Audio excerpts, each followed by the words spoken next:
There is evidence that they were extremely careless in their handling of very sensitive, highly classified information. If he has acted improperly and that the American people can no longer have faith in his ability to carry out justice, I think at that point someone should step down.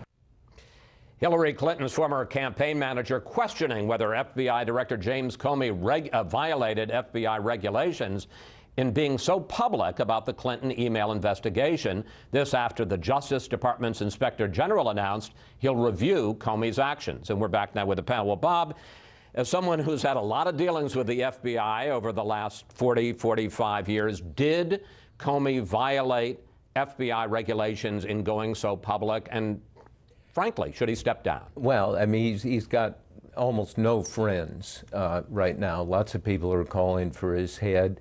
I wouldn't anticipate learning too much from this Inspector General's investigation. He can't compel people to talk, and they'll say, oh yeah, that's confidential or that's connected to something classified. I think Trump and his people, having done a little reporting on this, have a lot of respect for Comey on the issue of counterterrorism. The FBI has done a spectacular job in preventing the mass casualty attacks in this country, which were much anticipated after 9/11, so that it may hang on that.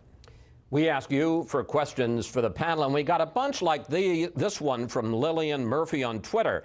I want to know why the IG is not questioning the tarmac meeting between Bill Clinton and Attorney General Lynch.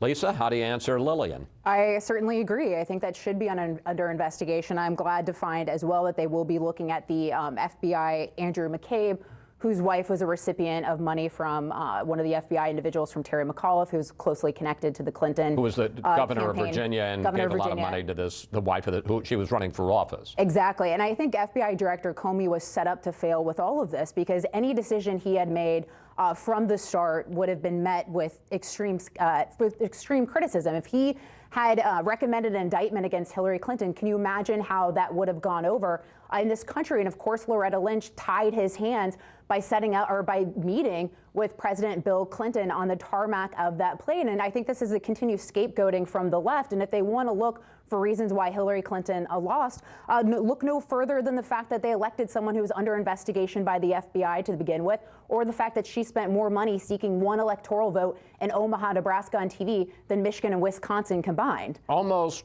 lost in all of the talk about Russia and the FBI this week is the fact that Donald Trump finally announced what his plan is to separate himself from the Trump businesses. But the head of the Office of Government Ethics immediately dismissed it. Here he is. The plan the president has announced doesn't meet the standards that the best of his nominees are meeting and that every president in the past 4 decades has met. Congresswoman Harman, the Trumps do business around the world, and which raises the question every time that he makes a decision or his administration makes a decision about policy in one of those countries, doesn't it raise the likelihood that people are going to say, well, that's to advance his business interests? Well, I think he wants this issue to be over. And in this town, appearance and reality are conflated.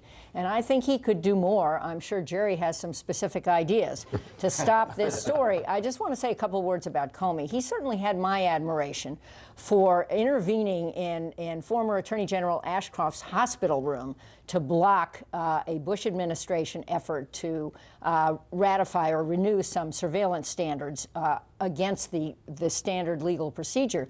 But in this case, his actions this last year, to me, are inexplicable. Attorneys General or Inspectors General are supposed to be independent. This guy maybe should investigate other actions of the Justice Department, but I think he's within bounds to want to investigate this. And this guy, we just checked it, could be replaced by Donald Trump if he chooses to replace him, Comey, although he serves a 10-year term, as Bill Clinton replaced the then FBI Director Bill Sessions. Very quickly, should Comey step down? I think that's Comey's call. And I don't pretend to make recommendations to Donald Trump. All right. Well, you shifted the question about the businesses. Jerry, what do you think of this? I mean, is this going to, you said, I think Congresswoman Harman's exactly right. He wanted to end the controversy, has he? No, absolutely. This is going to be a continuing feature. There's no way around this. Look, the issue here is that Donald Trump says, I've set up a trust. My sons are going to run the business. They're in charge of it. But the critics say it's not a blind trust. If your sons are running the business, you're not blind to that by any means. The Trump response to that is, these aren't liquid assets. I'm not a guy who has $100 million in stock. I own buildings and a brand. And you can't just sell that. If you sell all those things, it's a fire sale. The value that I've built up goes out the window automatically. That is the tension in this question. And it's not going to go away. And I think they realize it's not going to go away. They're going to live with it.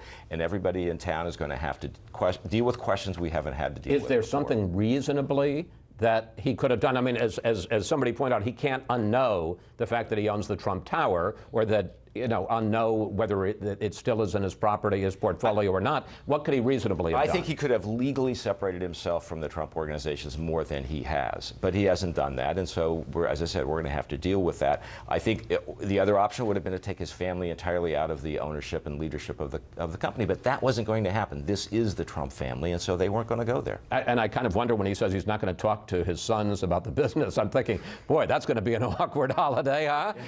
So how about them Redskins? Yeah. Well, every time the Trump organization makes some deal in the Middle East, then people are going to be asking him, have you talked to your sons about this? Well, in fairness, he said there are not going to be any new deals with foreign countries. But you know what? Yes. We've got to end. Thank you, panel. See you next Sunday. To be continued.